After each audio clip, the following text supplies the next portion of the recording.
Assalamualaikum warahmatullahi wabarakatuh. Saya Ramadan Hairul Insan Isnamillah dari Program Studi Bahasa dan Sastra Arab Universitas Islam Negeri Sunan Ampel Surabaya akan mempresentasikan hasil analisis saya mengenai surah Al-Baqarah ayat 183 dalam tinjauan linguistika, khususnya dari segi fonologi dan semantik. Surah Al-Baqarah ayat 183 membahas ibadah puasa, terutama di bulan Ramadan. Ayat ini memberikan pesan moral dan spiritual yang penting bagi umat Islam dalam menjalankan ibadah puasa dengan benar dan bermakna. Penelitian ini muncul karena belum adanya penelitian yang membahas ayat ini dari perspektif fonologi dan semantik. Oleh karena itu, penelitian ini bertujuan untuk memberikan wawasan baru tentang surah Al-Baqarah ayat 183, terutama dalam hal fonologi dan semantik. Penelitian ini bertujuan menganalisis surah Al-Baqarah ayat 183, khususnya tentang ibadah puasa dalam Ramadan, dari aspek fonologi yaitu suara dan semantik yaitu makna kata. Tujuannya adalah memberikan pemahaman mendalam tentang pesan ibadah puasa dan makna yang terkandung dalam ayat ini. Manfaatnya adalah memberikan wawasan baru untuk umat muslim tentang pentingnya puasa dalam mencapai takwa, memberikan kontribusi pada studi bahasa Arab, membuka perspektif baru pada pahaman Al-Quran, dan menjadikan dasar untuk penelitian lanjutan. Penelitian ini menggunakan metode kualitatif dengan fokus pada analisis fonologi dan semantik. Sumber data utama kami adalah surah Al-Baqarah ayat 183, sedangkan sumber data sekunder meliputi artikel, karya ilmiah, buku-buku, dan referensi terkait. Hasil analisis fonologi menunjukkan bahwa pada tabel pertama menunjukkan 12 kali bunyi konsonan plosif dalam surah Al-Baqarah ayat 183. Konsonan plosif adalah jenis konsonan yang ditandai dengan menghentikan aliran udara dalam mulut sebelum dikeluarkan dengan tiba-tiba.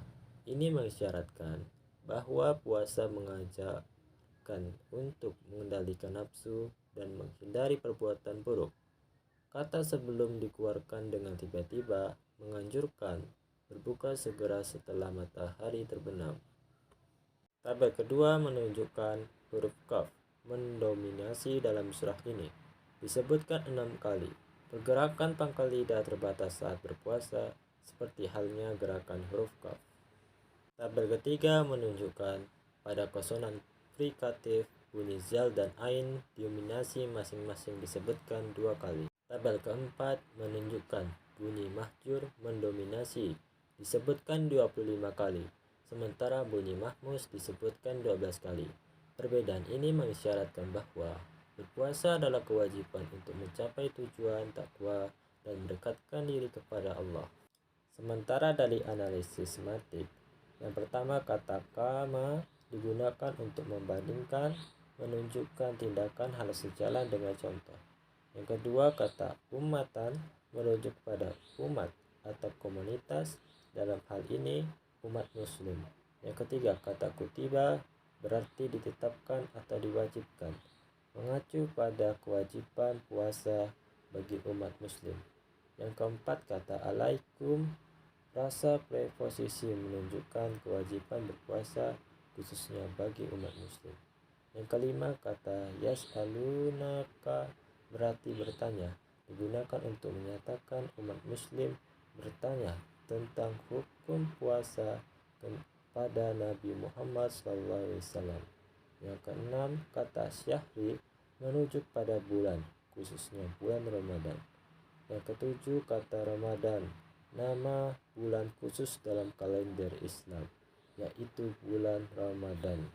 Berdasarkan pembahasan yang telah saya paparkan, analisis fonologi menunjukkan yang pertama, konsonan plosif menekankan kendali nafsu dan anjuran berbuka setelah matahari terbenam. Yang kedua, huruf Qaf mencerminkan keterbatasan gerak lidah saat berpuasa. Yang ketiga, konsonan frikatif zal dan ain mendominasi, memberikan makna yang dalam konteks surah. Yang keempat, perbedaan bunyi mahjur dan mahmus. menandakan bahwa puasa adalah kewajiban untuk mencapai tujuan takwa. Sementara dilihat dari analisis mantik, menunjukkan yang pertama, kama, menegaskan perbandingan dan pentingnya tindakan sesuai contoh. Yang kedua, umatan, merujuk pada komunitas muslim, menonjolkan fokus pada umat Islam. Yang ketiga, kutiba, menunjukkan penetapan atau kewajiban puasa bagi umat muslim. Yang keempat, alaikum, menunjukkan kewajiban puasa khususnya bagi umat muslim. Yang kelima, yas'alunaka, mencerminkan umat muslim yang bertanya tentang hukum puasa kepada Nabi Muhammad SAW. Yang keenam, syahri, mengacu pada bulan khususnya Ramadan, waktu puasa. Yang ketujuh, Ramadan adalah penamaan bulan Ramadan dalam kalender Islam, menunjukkan bulan khusus untuk berpuasa. Demikian presentasi singkat mengenai artikel penelitian ini. Terima kasih atas perhatiannya. Wassalamualaikum warahmatullahi wabarakatuh.